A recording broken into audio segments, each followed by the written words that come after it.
జుమా రోజు, శుక్రవారం రోజు చాలామంది ముస్లిం సోదరులు ఖుద్బా అవుతున్నప్పుడు వస్తుంటారు. అంటే ఖుద్బా ముగిసిన తర్వాత 2 రకాతుల నమాజ్ ఉంటుంది కదా, అందులో వచ్చి జాయిన్ అయిపోతారు. వారు చూస్తుంటారు ఎక్కడి నుండో, అంటే ఈ టైంకి ఇక్కడ ఖుద్బా అయిపోతుంది, ఆ తర్వాత నమాజ్ ఉంటుంది అనే విషయం. అంటే 1 గంటకు శుక్రవారం ఖుద్బా ప్రారంభమై 1:40కి అది సమాప్తం అవుతుంది. తర్వాత 1:40 తర్వాత జమాత్ నిలబడుతుందని తెలియగానే ఆ టైంలో వచ్చేసి నిలబడతారు. ఒక్కోసారి ఈ విషయాన్ని తెలుసుకోవాలి, దీనికి సంబంధించిన పరిజ్ఞానం ఎంతైనా అవసరం.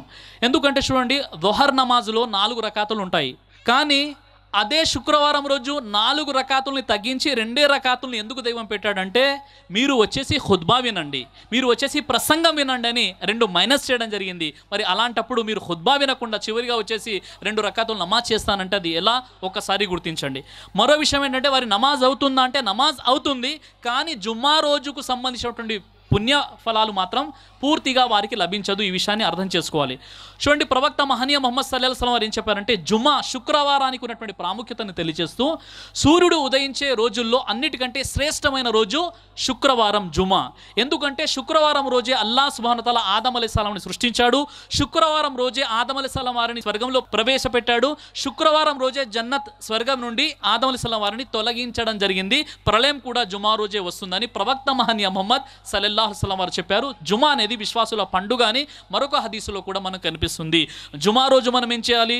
చక్కగా గుసులు స్నానం చేసి, తలకు నూనె పూసుకొని, చక్కటి వస్త్రాలు ధరించి, సుగంధ ద్రవ్యాలు పూసుకొని, ఎవరైతే ముందుగా మసీదు కూర్చొని ఖుద్బా వింటారో వారి 10 రోజుల పాపాలు క్షమించబడతాయని ప్రవక్త మహనీయ ముహమ్మద్ రసూలుల్లాహ్ సల్లల్లాహు అలైహి వసల్లం వారు ఈ విషయాన్ని తెలియజేశారు.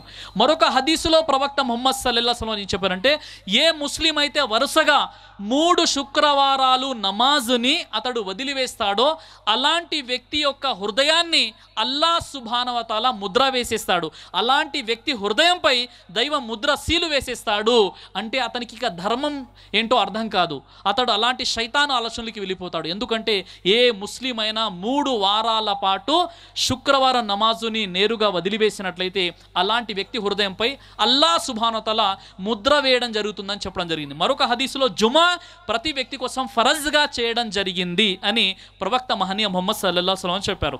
అయితే చివరిగా ఇమాము గారు 2 రకాతుల జుమా నమాజ్ చదివించేటప్పుడు వచ్చి జాయిన్ అయిపోవడం అది సరైనటువంటి విషయం కాదు. దీనికి సంబంధించి హజరత్ అబూ హురైరా రదియల్లాహు అన్హు వారి ఉల్లేఖనం ప్రకారంగా ప్రవక్త మహనీయ ముహమ్మద్ సల్లల్లాహు అలైహి వసల్లం వారు శుక్రవారం రోజు విశిష్టతను తెలియజేస్తూ ఏం చెప్పారంటే, ఏ వ్యక్తి అయితే చక్కగా గుసూల్ స్నానము చేసి అందరికంటే ముందు మసీదులో ప్రవేశిస్తాడో అలాంటి వ్యక్తి అల్లాహ్ మార్గంలో ఒక ఒంటెను ఖుర్బానీ ఇచ్చినంత పుణ్యాన్ని పొందుతాడని చెప్పారు. ఎవరైతే చక్కగా గుసూల్ స్నానం చేసి ఎవరైతే రెండో వ్యక్తి మసీదులో ప్రవేశిస్తాడో ఆ వ్యక్తికి ఒక ఎద్దును అల్లాహ్ మార్గంలో ఖుర్బానీ ఇచ్చినంత పుణ్యం అని చెప్పారు. ఇక 3వ వ్యక్తి ఎవరైతే మసీదులోకి ప్రవేశిస్తారో అతనికి ఒక కోడిని అల్లాహ్ మార్గంలో ఖుర్బానీ ఇచ్చినంత పుణ్యం లభిస్తుందని చెప్పారు. ఇక 4వ వ్యక్తికి కోడి గుడ్డు అని చెప్పారు. ఆ తరువాత ఏం జరుగుతుంది? ఎప్పుడైతే ఇమాం గారు మెంబర్పై ఎక్కుతారో ఆ తరువాత మసీదు ముఖ ద్వారాల వద్ద ఉన్నటువంటి దైవదూతలు వారు రిజిస్టర్ ఏదైతే ఉంటుందో దాన్ని మూసివేసి వచ్చేసి ఖుద్బా వినడానికి దైవదూతలు కూర్చుంటారు. ఆ తర్వాత ఎవరు వచ్చినా ఆ రిజిస్టర్లో వారి యొక్క పేరు నమోదు అవ్వదు అని చెప్పారు. అల్లాహు అక్బర్. చూడండి, అంటే ఇందులో 2 విషయాలు తెలుస్తున్నాయి. ముందు వెళ్ళడం వల్ల ఎంత గొప్ప పుణ్యమో ప్రాప్తమవుతుందో, అదేవిధంగా శుక్రవారం రోజు దైవదూతలు కూడా మసీదులో కూర్చొని ఇమాము గారి ఖుద్బా వారు కూడా కూర్చొని ఖుద్బా వింటుంటారు. అంటే దైవదూతలు మసీదులో ప్రవేశించి కూర్చొని వింటారు అని ఈ హదీసు ద్వారా మనకు తెలియజేయడం జరిగింది. అలాగే ప్రవక్త మహనీయ ముహమ్మద్ సల్లల్లాహు అలైహి వసల్లం చెప్పారు, జుమా రోజు సూర్య కహఫ్ 18వ అధ్యాయాన్ని పఠించాలి అని ప్రవక్త మహనీయ ముహమ్మద్ రసూలుల్లాహ్ సల్లల్లాహు అలైహి వసల్లం చెప్పారు. జుమా మరొక ప్రత్యేకత ఏమిటో తెలుసా?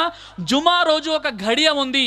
ఆ ఘడియలో మనిషి చేసే ప్రార్థనను అల్లాహ్ సుబ్హానహు వ తఆలా తప్పకుండా స్వీకరిస్తాడు అని చెప్పడం జరిగింది. ఆ ఘడియ గురించి ప్రవక్త ముహమ్మద్ సల్లల్లాహు అలైహి వసల్లం ఏం చెప్పారంటే, ఇమాం ఖుద్బాపై నిలబడి అతడు నమాజ్ చేసే వరకు ఉన్న మధ్యకాలంలో ఒక విశ్వాసి చేసే ప్రార్థన తప్పకుండా అల్లాహ్ సుబ్హానహు వ తఆలా స్వీకరిస్తాడు అని ప్రవక్త మహనీయ ముహమ్మద్ రసూలుల్లాహ్ సల్లల్లాహు అలైహి వసల్లం చెప్పారు. కాబట్టి సోదరులారా, జుమా రోజు మనం ఏం చేయాలంటే చక్కగా గుసూల్ స్నానం చేసి మంచి వస్త్రాలు ధరించి సుగంధ ద్రవ్యాలను వస్త్రాలకు పూసుకొని అతడు మసీదుకు రావాలి.